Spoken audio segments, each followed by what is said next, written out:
Hi കൂട്ടുകാരെ, രാവിലെ ഇവിടെ ചപ്പാത്തി ഉണ്ടാക്കുവാണേ. അപ്പം ഞാൻ വെച്ച് ചപ്പാത്തിക്ക് ഒരു കറി എടുക്കാം. അപ്പം ഗ്രീൻ പീസ് കൂടി ഇരിപ്പുണ്ടായിരുന്നു, വെള്ളത്തിൽ കുതിർന്നത് ഫ്രിഡ്ജിൽ ഇരിപ്പുണ്ടായിരുന്നു. അപ്പം ഞാൻ ഈ ഗ്രീൻ പീസും ഒരു ചെറിയ കിഴങ്ങ്, ഒരു മീഡിയം നല്ല തക്കാളിക്കാണ്, തക്കാളിക്ക് ഒരു ചെറിയ 2 സവാള ഉള്ളി, ഇത്രയുള്ള. നമുക്ക് വീഡിയോയിലേക്ക് പോവാം. ഞാൻ സ്റ്റവ് കത്തിച്ച് പാൻ വെച്ചിട്ടുണ്ട്. അപ്പം വെളിച്ചെണ്ണ ഒഴിക്കാൻ ആണ്. ഇത് ചപ്പാത്തിക്കായാലും പൂരിക്കായാലും നമുക്ക് ചോറിനും വേണമെങ്കിൽ ഇത് ഉപയോഗിക്കാവുന്നതാണ്. എല്ലാത്തിനും ഉപയോഗിക്കാവുന്നൊരു കറിയാണിത്. എണ്ണ ചൂടായിട്ടുണ്ട്, കടുക് ഇടുവാണ്.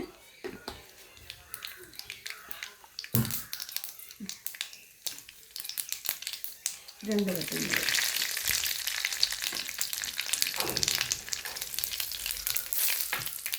പിന്നെ ഇത് കറിവേപ്പിലയുണ്ട്, 2 പച്ചമുളകുണ്ട്, നമ്മൾ 2 ചെറിയ സവാള മീഡിയം നമ്മളിങ്ങനെ അരിഞ്ഞേക്കുന്ന ഒരു വലിയ പീസായിട്ട്, കുഞ്ഞു പീസല്ല വലിയ പീസായിട്ട്.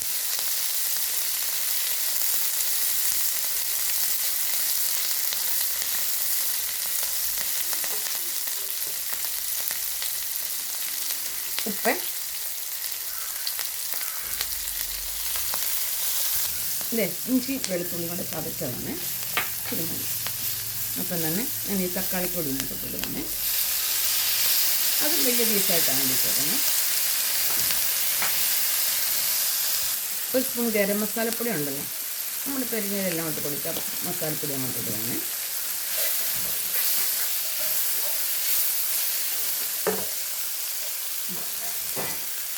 ഒരു സ്പൂൺ മല്ലിപ്പൊടി ചെറിയ, ഇതിനൊപ്പം തന്നെ മുളക് പൊടി,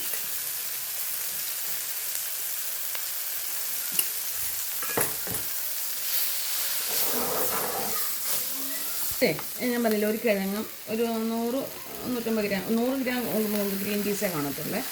നേരത്തെ വെള്ളത്തിലിട്ട് ഇങ്ങനെ ഇട്ട് വെക്കും. അപ്പം നമുക്ക് ആവശ്യത്തിന് ശകലം നമുക്ക് ഫ്രിഡ്ജിൽ നിന്ന് എടുത്താൽ പോരെ.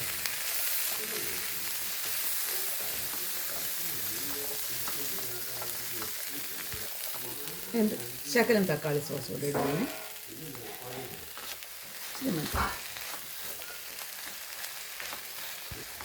ഇപ്പോൾ തക്കാളി സോസ് ഒഴിക്കണമെന്നൊന്നുമില്ല, നമ്മുടെ കൈ വീട്ടിലുണ്ടെങ്കിൽ ശകലം ഒഴിക്കണമെന്നേ ഉള്ളൂ. ഇത് തേങ്ങ മാത്രം, ഒത്തിരി വെണ്ണയാകാതെ ഒരു നമ്മുടെ ഒരു ചെറിയ പരുവമുണ്ടല്ലോ, നമ്മൾ അസ്ത്രത്തിനില്ല ഈ എരിശ്ശേരിക്കും അവിയലിനൊക്കെ എടുക്കുന്ന ആ ഒരു പരുവത്തിൽ ഒത്തിരി വെണ്ണയാക്കിയില്ല ഞാൻ.